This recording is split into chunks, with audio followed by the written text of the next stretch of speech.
This is Takaday with my review of the Voyager class Dark of the Moon Skyhamer. And yeah, this one's been painted up. I did it myself, and I clear sealed it all up. And he has been armed to the teeth, too. He's based off of the Russian helicopter known as the Hind helicopter. Bit of a history lesson with this vehicle. It was originally designed as a troop carrier, but when they realized that this thing could do loop-de-loops, they decided to armor it up, load it down with guns, and make it an assault chopper. So, yeah, it's one of the ugliest helicopters ever designed, but also one of the most powerful. Now, as you can see, I've added Gatling guns from my Hunt for Decepticons Highbrow and my GDO Power Dive. And this, I'm actually particularly proud of. There's a custom on TFW 2005 using the Gatling guns from the Pinpointer Target Master with Tailpipe, one of the Human Alliance figures. And it was basically, cut it off, add a straw to the end, and you can use it as a Gatling gun for this guy. And I decided to go the extra mile and add another Gatling gun to it. So, now he is armed with 7 Gatling guns, and usually Gatling guns fire around 3,000 rounds a minute, so which means this guy can fire somewhere in the vicinity of 21,000 rounds a minute. That's a lot of firepower. So, nice molded in panel lines and detailing, translucent cockpit, all the other colors, these reds and blacks are all, added on. I added these later on, so they don't count. For transformation, what you have to do is have to remove all of the weapons in order to do this. That's a big pile of guns there, right? And come back here, come to the back, pull out the tail fin, bring up the abdomen, and you're going to bring down the wings, fold those out of the way, bring off the engines, bring those down and out of the way, and then you're going to come up here and you're going to split the cockpit, revealing the head, fold those little panels down,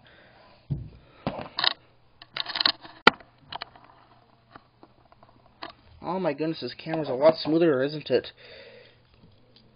Break these legs apart, fold the main tail fin away. Now, sometimes you have to get in there and push these vents out with your thumb, but, usually it pops out pretty smoothly. There we go.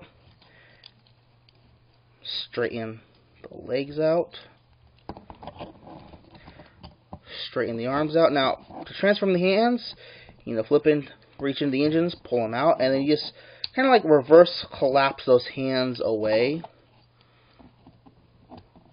Flip those out. I'm covering that all up, aren't I?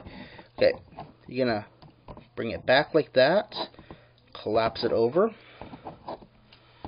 and turn the top of the helicopter around. Now you got to come back around here to the back, and this is going to be kind of annoying. So what you got to do is you got to fold down the wings at the same time that you peg these holes onto those pegs.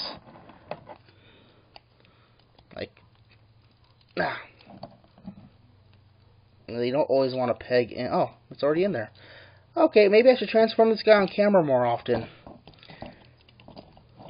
Then you're going to fold back all the propeller blades and push the whole... Oh, wait a minute. Yeah, one thing you need to watch out for is there's a little tab right in there that plugs into the chest. Don't know why they really did it that way, but, something to watch out for. Like I said, fold all the propellers back. Now, these tabs are going to plug into slots on the backpack.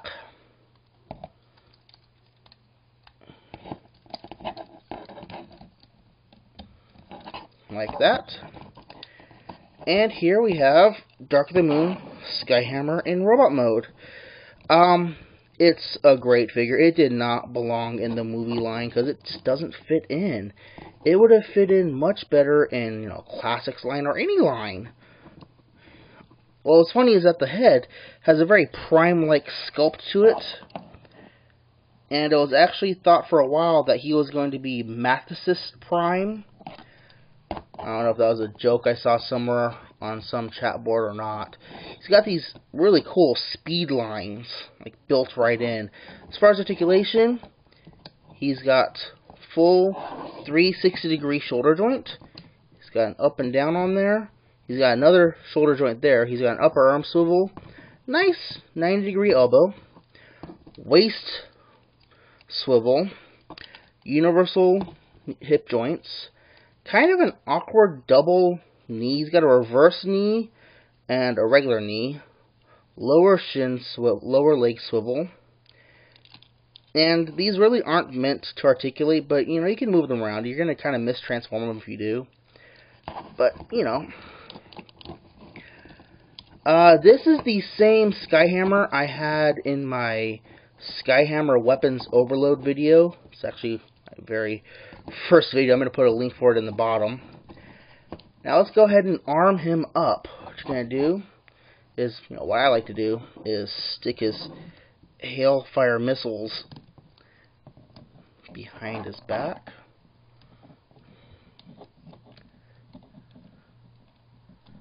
Come on. There we go.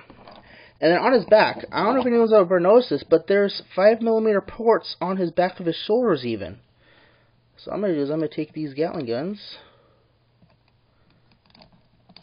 and plug them right into the back of his shoulders.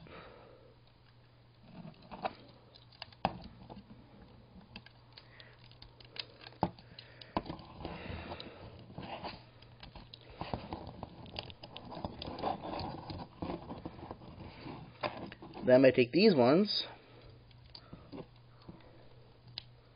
plug them onto his forearms.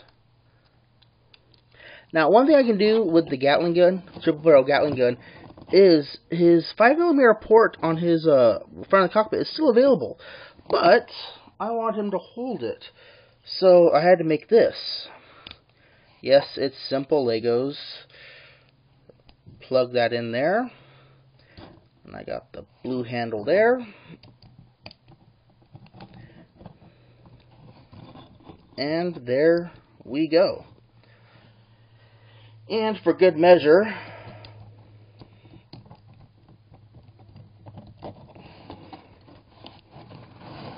so yeah, his joints are a little loose, unfortunately, on mine. So there we go. All decked out and weaponized out, ready to kick some Decepticon ass. Even his backpack is very nice and compact. So, this has been Talkaday 3332, my Dark of the Moon Voyager Skyhamer review. And thank you much.